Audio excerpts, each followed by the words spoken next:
قبرستان کو شہید کر دیا گیا، اس بے دردی سے قبرستان کو شہید کر دیا گیا کہ قبروں سے کفن نکل کر آ گئے، ہڈیاں نکل کر آ گئیں۔ مگر میرے بھائی یاد رکھو، اللہ کے رسول صلی اللہ علیہ وسلم نے فرمایا تھا کہ مجھ سے پہلے کسی کو اتنا نہیں ستایا گیا، نہ میرے بعد کسی کو اتنا ستایا جائے گا۔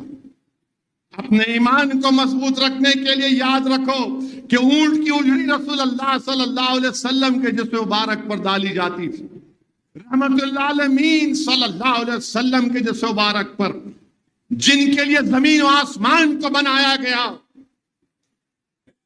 میرے عزیز دوستوں اور بزرگوں، اپنے حوصلوں کو بلند رکھو، اور حوصلے کیسے بلند ہوتے؟ کسی مقرری کی تقریر سے نہیں، اللہ پہ ٹوٹ بھروسہ رکھنے سے، رسول اللہ صلی اللہ علیہ وسلم سے بے پناہ محبت کرنے کی وجہ سے، اور ہر سانس میں اللہ کا شکر ادا کرو۔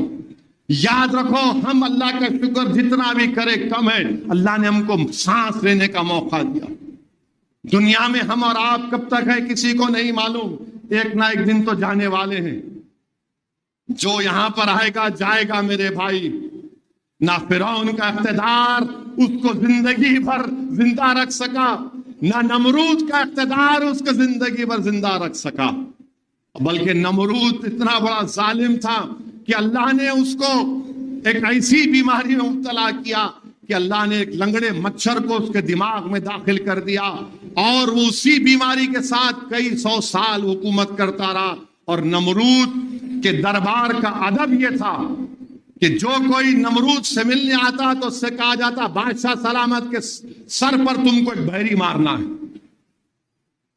بالکل تھا یہ۔ اور جیسا کوئی ملنے آتا بادشاہ نمرود تو بولتا مار میرے سر پہ، کان بھیری ہے۔ جب سر پہ مار پڑتی تو وہ تھوڑا اس کو راحت ملتی تھی۔ تو وقت کے نمرود سے بھی یہ حال ہوگا انشاءاللہ تعالی، وقت کے فرعون سے بھی یہ حال ہوگا، یاد رکھو انشاءاللہ تعالی۔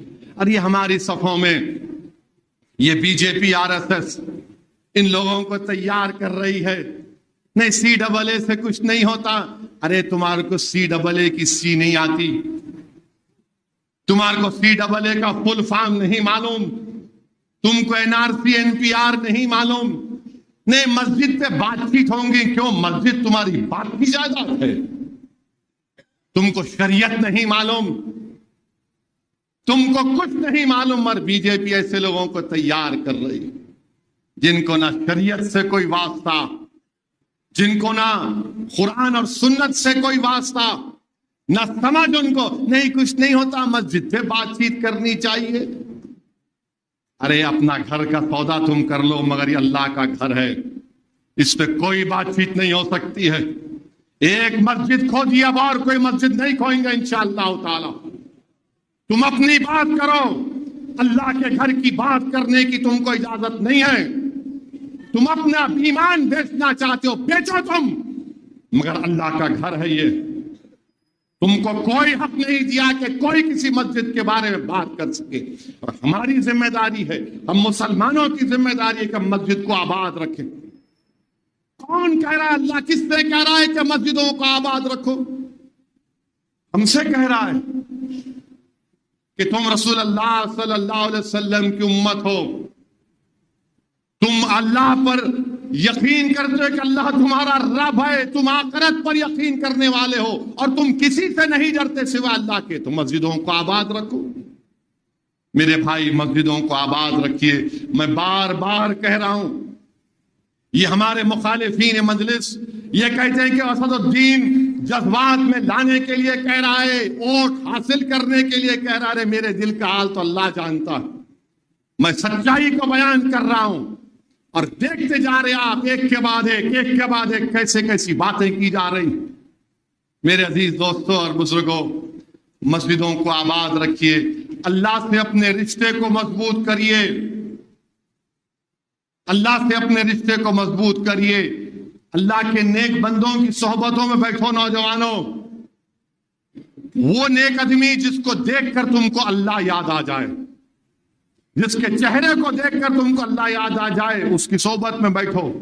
جس کو شریعت مانو اس کے پاس بیٹھو، پیروں کے پاس بیٹھ کر دین سیکھو، اور اللہ سے دعا کرو، اللہ یہ رشتے کو مضبوط کر دے. اللہ سے دعا کرتے رہو کہ اللہ سب کی مغفرت فرمائے.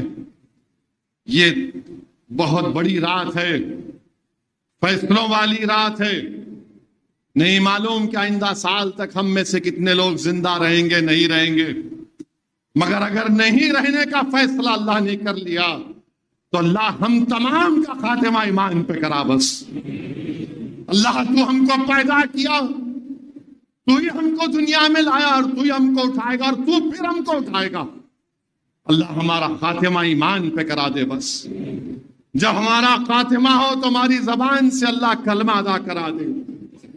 اللہ جب اس دنیا سے رخصت ہوں گے تو نبی کریم صلی اللہ علیہ وسلم کا دیدار کرا دے. اللہ جب ہم کو خبروں میں لے کر جائے گا تو اللہ ہم کو عذاب قبر سے بچا لے. اللہ جب سوالات ہوں گے اللہ ان سوالات کا صحیح جواب دینے کی توفیق عطا فرما دے. اللہ جب وہ چہرہ دکھایا جائے گا رسول اللہ صلی اللہ علیہ وسلم کا تو ہم تمام کہیں گے کہ ہمارے آقا ہیں. یا اللہ یہ شعبان کا مبارک مہینہ ہے جس میں اللہ نے رسول اللہ صلی اللہ علیہ وسلم کو ایک دعا دی. حدیث شریف میں ہے کہ رسول اللہ صلی اللہ علیہ وسلم سجدے میں دعا کرے، یا اللہ میری امت کو معاف کر دے، میری امت کو معاف کر دے. جبریل امی آ کے کہتے ہیں کہ اللہ آپ کو خوشخبری دیتا ہے کہ آپ کی 1/3 امت کو اللہ معاف کر دے گا. اللہ کے رسول صلی اللہ علیہ وسلم پھر دعا میں یا اللہ میری امت کو معاف کر دے. جبریل امی پھر آ کر کہتے ہیں کہ اللہ خوشخبری دیتا ہے کہ آپ کی آدھی امت کو اللہ معاف کر دے گا. رسول اللہ صلی اللہ علیہ وسلم سجدے میں اللہ میری امت کو معاف کر دے. جبریل امی آ کے کہتے ہیں کہ اللہ یہ آپ سے کہہ رہا ہے کہ اللہ آپ کو دعائے شفا دے گا، اللہ آپ کی پوری امت کو معاف کر دے گا. مگر یاد رکھو علماء اکرام نے لکھا کہ گناہوں کی وجہ سے عذاب میں بھی جانا پڑے گا. تو یہ اللہ کی شان ہے. اللہ غفور رحیم ہے، اللہ ستار ہے، اللہ لطیف ہے. اللہ لطیف ہے میرے بھائی، یا لطیف ہے اللہ. اللہ ہمارے لیے کافی ہے. اپنے ایمان کو مضبوط رکھو، ہمت کو کمزور ہونے مت دو. ظالم ظلم ہی کر سکتا، ظالم سے تم امید مت رکھو، اللہ سے رکھو. اللہ سے اپنے رشتے کو مضبوط کرو. کیسے؟ اپنے اللہ کے رسول صلی اللہ علیہ وسلم سے اپنے غلامی کے رشتے کو مضبوط کرو. وہ کیسے ہوگا؟ علماؤں کی محفل میں بیٹھو، اہل اللہ کے قدموں کے پاس بیٹھو، ان سے علم سیکھو. ہاں یہ جادوگروں کے بارے میں بولا تو کوئی یہ سمجھیں گے. میرے بھائی حضرت عبداللہ شاہ صاحب قبلہ رحمت اللہ علیہ محدث دکن کا واقعہ، کیونکہ لوگ آج کل میرے بہت چاہنے والے ہو گئے نا، ایسا بولے دیکھو ان کو بول دیے. حضرت عبداللہ شاہ صاحب قبلہ کے پاس ایک سرزمین حیدرآباد کے بہت بڑے عالم دین گئے، ان کا نام نہیں بولنا چاہ رہا ہوں. جا کر بولے کہ حضرت بڑی مشکل سے زندگی گزر رہی ہے، پیسے نہیں ہے، کھانا نہیں ہے. تو حضرت عبداللہ صاحب قبلہ نے کہا پرانا پل کے پاس ایک ہوٹل ہے، پرانے پل کے پاس ایک ہوٹل ہے، وہاں پر ایک عورت آتی روز صبح چائے پینے بسکٹ کھانے، تم اس کا پیسے دے دو بس. بولے ہاں اتنے پیسے تو ہے میرے پاس. محدث رکھن تو بولے جاؤ. وہ صبح میں عالم دین گئے، وہ عورت ہوٹل میں آئی، یہ کیا کیے اس کے چائے اور اس کا جو بھی بسکٹ تھا کھانا کھائے اس کے پیسے دے دیے.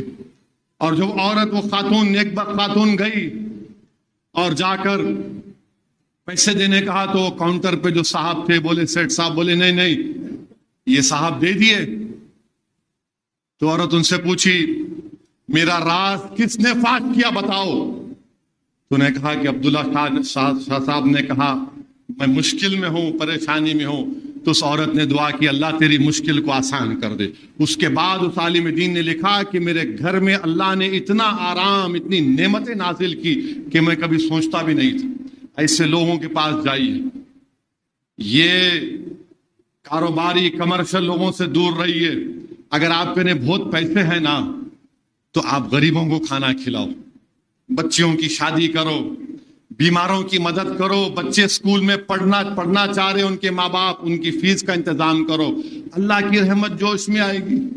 یہ کوئی شارٹ کٹ رستہ نہیں ہے، ان کنے چلے گئے ان کنے چلے گئے، یہ پورے بیٹھے ہوئے آج کل تو ایک ایک بڑے بوڑا لگا کے بیٹھے ہوئے آج کل۔ بہرحال خیر، اللہ میرا جواب تو میں دوں گا، کوئی آ کے دینے والا نہیں ہے۔ میں تو آج یہ بھی کہوں گا کہ جو میری مخالفت کرتے میرے دل میں ان کے لیے کچھ بھی نہیں ہے۔ میرا ایک ہی مقصد ہے، میرا ایک ہی زندگی کا ایک ہی مقصد ہے کہ اللہ جس مقام پہ مجھے رکھا، میں یہ دیکھنا چاہتا ہوں کہ مجلس اتحاد المسلمین مضبوط ہو۔ میں یہ دیکھنا چاہتا ہوں کہ ہندوستان کے کونے کونے میں میری جماعت کا نمائندہ ہو، ایم پی ہو، ایم ایل اے ہو، رکن بلدیہ ہو۔ اگر یہ گناہ ہے تمہاری نظر میں تو یاد رکھو میں زندگی بھر یہ کام کرتا رہوں گا۔ یہ اللہ نے مجھے اس چیز سے نوازا ہے۔ جب تک اللہ مجھے صحت سے رکھے گا، میں ان تمام سے کہنا چاہ رہا ہوں تم تیار رہو۔ میں کسی مائکا لال سے نہ کبھی ڈرا ہوں نہ کبھی ڈروں گا انشاءاللہ تعالی۔ اللہ نے مجھے ان چیزوں سے نوازا ہے۔ ارے یہ جو مخالفین ہیں ان سے پوچھو، کبھی پارلیمنٹ میں بابری مسجد کا تم نام نہیں لے سکتے اور بولتے خاموش رہو۔ مسجد ہے، بہت کچھ بول سکتا ہوں مگر ادب کے دائرے میں رہ کر بولنا ہے۔ میں ان مخالفین کو اتنا ہی کہوں گا، میرے بھائی جو تم مجھے کہہ رہے ہو نا خاموش بیٹھو، اپنے ابا سے پوچھو، اگر وہ خاموش رہتے تو تمہاری اماں سے نکاح بھی نہیں ہوتا تھا۔ دلہن خاموش بیٹھی تو بولتے خاموشی رضامندی ہے، مگر قاضی صاحب کے سامنے دلہے کو بولنا پڑتا، قبول ہے بولنا پڑتا نا۔ جتنے شادی شدہ ہے بولے نہیں بولے، بولے نا، انہوں بولتے میں خاموش بیٹھوں۔ ارے بھائی میں سیاست کا دولہا تھا، ہے اور رہوں گا انشاءاللہ تعالی۔ اب خاموش نہیں بیٹھ سکتے، یہ سب دیکھنے کے بعد کیا خاموش بیٹھیں گے؟ کیا ملا تمہاری سیاست سے بتاؤ میرے کو؟ 50 سال کی تمہاری سیاست برباد کر دی ہم لوگوں کو۔ میں ہمیشہ کہتا ہوں آؤ بتاؤ میرے سامنے بیٹھ کر، چیلنج کرتا ہوں، بتاؤ تم نے کیا حاصل کیا؟ بتاؤ تم نے صرف مجھے استعمال کیا، تم تخت نشین ہو گئے، ہمارا گھر ویران ہو گیا، تم اقتدار کی کرسیوں پر بیٹھے ہمارے گھر کو جلا دیا گیا، تمہارے وزراء بن گئے، ہماری مسجدیں ہم سے چھین لی گئی۔ میرے عزیز دوستوں اور بزرگوں، اسی لیے ہم کو جدوجہد کرنا ہے، ڈرنا نہیں ہے، اب اپنی جماعت کو مضبوط کرنا ہے۔ اب آپ دیکھیے آسام میں قانون بنا دیے وہاں پر بی جے پی والے۔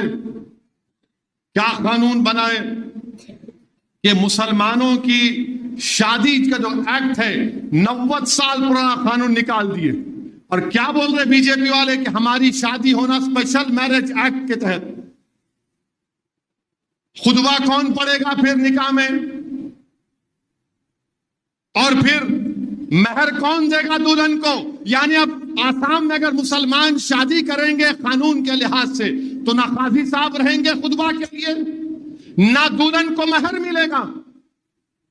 تو پھر یہ تو اسلام کا بہت بڑا رکن ہے، یہ مہر دینا دلہن کو۔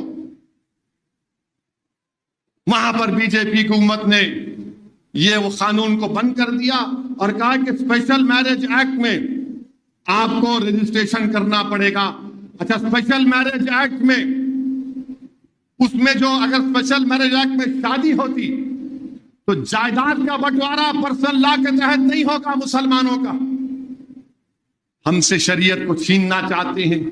مہر تو غائب ہو گیا، تو مہر معجل دینا پڑتا، اگر فوراً دے رہے تو دے دو، یہ دیے، بعد میں دے رہے تو وہ بھی لکھنا پڑتا، غائب ہو گیا، نکال دیا بی جے پی نے وہاں پر۔ تو مسلم مہیلاؤں سے بڑی محبت متروں کو، وزیر اعظم کو، میری بہن ہے، ارے پھر بہن کو مہر نہیں ملنا۔ آسام کی حکومت نے قانون پاس کیا اور آسام میں 51% مسلمان 51% مسلمان ٹاپ کے 20% غریبوں میں آتے، 51% مسلمان، اور غیر مسلم کتنے آتے؟ 1/3 خالی، اور غریبی کی وجہ سے شادی ہوتی۔ اور پھر گورنمنٹ کا ڈیٹا یہ بولتا ہے کہ 12 لاکھ